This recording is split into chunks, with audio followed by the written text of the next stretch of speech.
السلام علیکم ورحمة الله وبرکاته. الحمد لله والصلاة على رسول الله وبعد.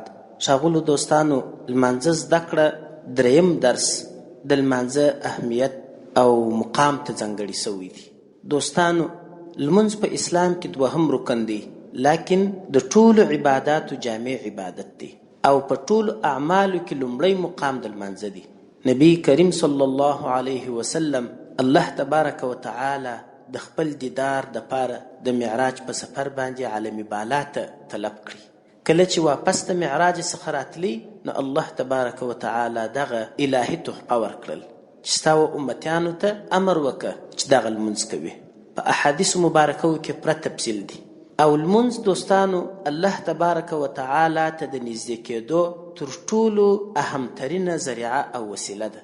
ځکه نو د الله رسول صلی الله علیه وسلم فرمای اقرب ما یکون العبد من الرب فی الصلاه، چې ډیر نږدې ورب ته یو بنده کیږي هغه په لمانځه کې. همدا ډول لمونځ د غم، خفګان، ناروغیو، پریشانیو علاج دی. ځکه نو رسول اکرم صلی الله علیه وسلم حضرت بلال رضی الله تعالی عنه ته فرمای ارحنی یا بلال، ای بلال و ما ته راحت راکړه، یعنی اذان وکړه تر څو چې لمونځ وکړو. لمونځ د انسان د سترګو یخني ده.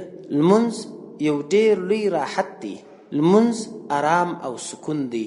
ځکه نو د الله نبی صلی الله علیه وسلم فرمای قرة عینی فی الصلاه، زما د سترګو یخني په لمانځه کې ده.